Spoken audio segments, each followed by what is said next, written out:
कहानी है सुंदरपुर नामक गांव की, जहां मोहन अपनी पत्नी और 2 बच्चों के साथ रहता था। मोहन का दिन सूरज उगने से पहले ही शुरू हो जाता था। वो अपने पुराने फटे कपड़े पहनकर सेठ लाला करोड़मल के गोदाम की ओर निकल पड़ता। मोहन दिन भर भारी बोरे ढोता, पसीने से तरबतर हो जाता, लेकिन बदले में उसे बस कुछ सिक्के मिलते थे। कई बार तो सेठ बिना वजह डांट देता, अपमान करता। अरे मोहन, ये बोरा ठीक से क्यों नहीं रखा? मोहन डरते हुए कहता। सेठ जी, मैंने तो ध्यान से रखा था। चुप, ज्यादा जवाब मत दे, नहीं तो आज की मजदूरी भी काट लूंगा। ऐसी बातें सुन सुनकर मोहन का दिल टूट जाता, लेकिन वो चुप रहता। उसे अपने परिवार का पेट भरना था। एक शाम जब मोहन घर लौटा तो उसके बच्चे भूख से रो रहे थे। गीता ने धीरे से कहा, आज घर में कुछ नहीं है, बच्चे सुबह से भूखे हैं। मोहन की आंखों में आंसू आ गए। उसने अपनी जेब टटोली, बस कुछ ही सिक्के थे। उसने बच्चों को दिलासा दिया, बस थोड़ा इंतजार करो, मैं कुछ लेकर आता हूँ। वो पास की दुकान से उधार में थोड़ा आटा और नमक ले आया। उस दिन भी उनका खाना बस सूखी रोटी और नमक था। रात को जब सब सो गए, मोहन बाहर बैठा आसमान की ओर देख रहा था। उसके मन में एक ही सवाल था, क्या मेरी जिंदगी हमेशा ऐसी ही रहेगी? अगले दिन मोहन काम पर गया, लेकिन उस दिन कुछ अलग हुआ। सेठ ने उसे अपने घर सामान पहुंचाने के लिए भेजा। मोहन पहली बार सेठ के बड़े आलीशान घर में गया। वहां हर चीज चमक रही थी, बड़े बड़े कमरे, महंगे फर्नीचर और खुशहाल माहौल। उसी समय उसने एक अजीब सी खुशबू महसूस की। वो रसोई की ओर गया, जहां सेठ के बच्चे हंसते हुए कुछ खा रहे थे। एक बच्चा बोला, वाह, कितनी स्वादिष्ट है। मोहन ने झांक कर देखा, वो मैगी थी। उसने पहली बार ऐसा खाना देखा था जो सिर्फ 2 से 3 मिनट में बन जाता था। बच्चों के चेहरे पर खुशी देखकर वो सोच में पड़ गया। इतनी जल्दी बनने वाला खाना और इतना स्वादिष्ट। उसके दिमाग में एक विचार कौन था। घर लौटते समय मोहन पूरे रास्ते उसी के बारे में सोचता रहा। अगर मैं भी ये मैगी बनाकर बेचूं तो? गांव में तो ऐसा कुछ नहीं मिलता। मुसाफिर भी आते रहते हैं, शायद उन्हें पसंद आए। उसका दिल पहली बार उम्मीद से भर गया। उस रात उसने गीता को अपना विचार बताया। गीता थोड़ी घबराई हुई बोली, लेकिन हमारे पास पैसे कहाँ हैं? मोहन ने कहा, कुछ तो करना पड़ेगा। अगर ऐसे ही चलता रहा तो हम कभी नहीं बदल पाएंगे। गीता ने थोड़ी देर सोचा और फिर बोली, अगर तुम्हें भरोसा है तो मैं तुम्हारे साथ हूँ। ये सुनकर मोहन के अंदर हिम्मत आ गई। अगले दिन मोहन काम पर गया, लेकिन उसका मन अब मजदूरी में नहीं लग रहा था। सेठ ने फिर उसे डांटा। काम में ध्यान कहाँ है तेरा? उस दिन मोहन ने फैसला कर लिया। सेठ जी, मैं अब यहाँ काम नहीं करूँगा। सेठ हंस पड़ा। तू काम छोड़ेगा और करेगा क्या? मोहन ने दृढ़ता से कहा, कुछ अपना करूँगा।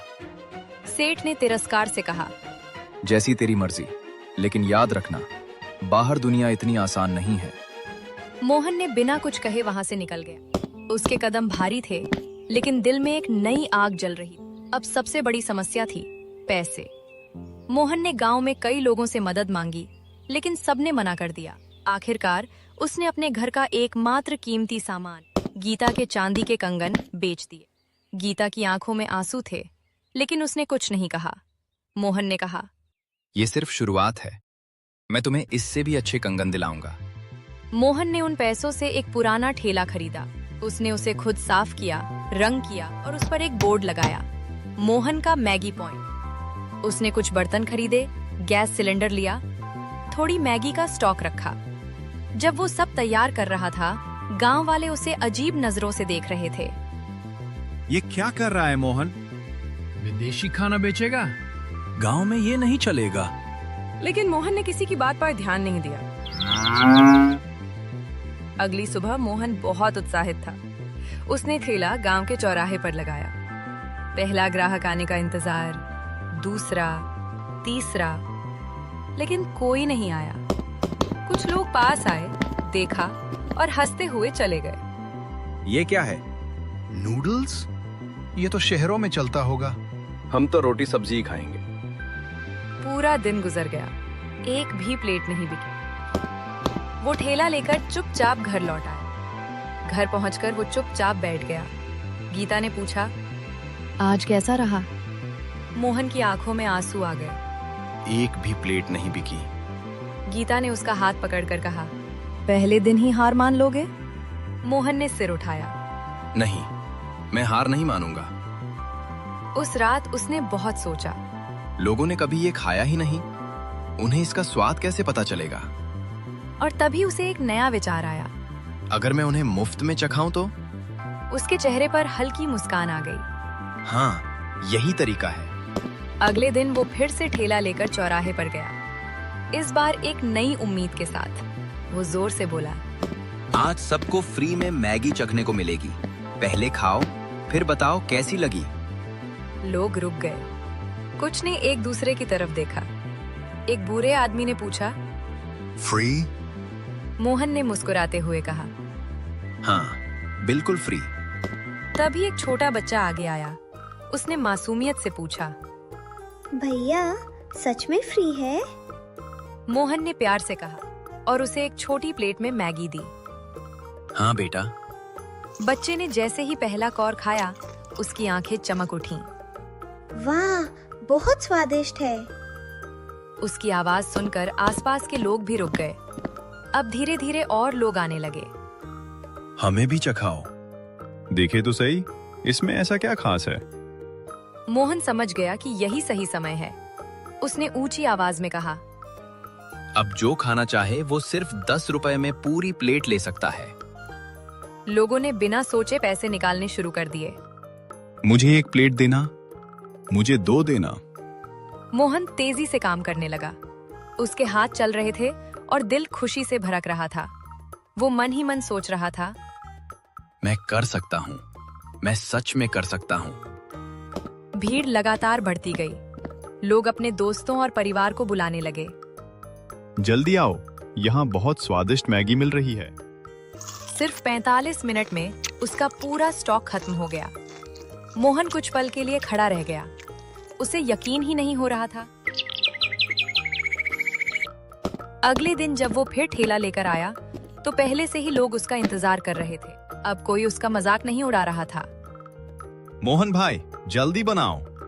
आज मुझे 3 प्लेट चाहिए। मोहन के लिए ये सब एक सपने जैसा था। कुछ ही दिनों में मोहन का नाम पूरे सुंदरपुर में फैल गया। मोहन की मैगी खाई?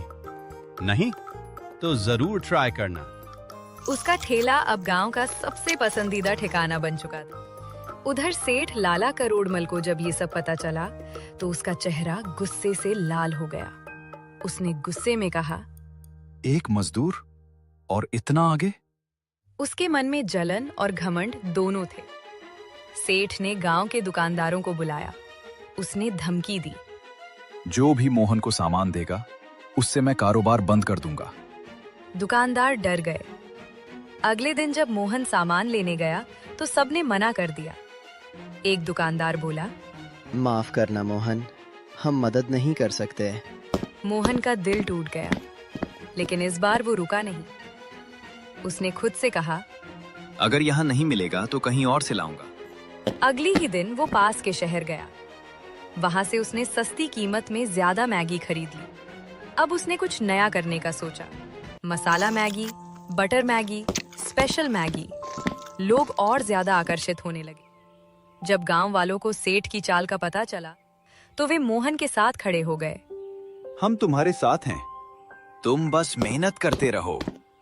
अब मोहन का बिजनेस और तेजी से बढ़ने लगा। कुछ महीनों में मोहन ने इतना पैसा कमा लिया कि उसने एक छोटी दुकान खोल ली। उसका बोर्ड अब और बड़ा था, मोहन का मैगी पॉइंट। अब लोग दूर दूर से आने लगे। एक शाम वही सेठ मोहन की दुकान के सामने खड़ा था। जिसे वो कभी छोटा समझता था, आज वही सबसे बड़ा बन चुका था। सेठ धीरे धीरे उसके पास आया। उसने धीमे स्वर में कहा, मोहन, तुम जीत गए। मोहन मुस्कुराया। नहीं सेठ जी, ये जीत मेरी नहीं, मेरी मेहनत की है। मोहन ने आसमान की ओर देखा और कहा, हिम्मत करने वालों की कभी हार नहीं होती।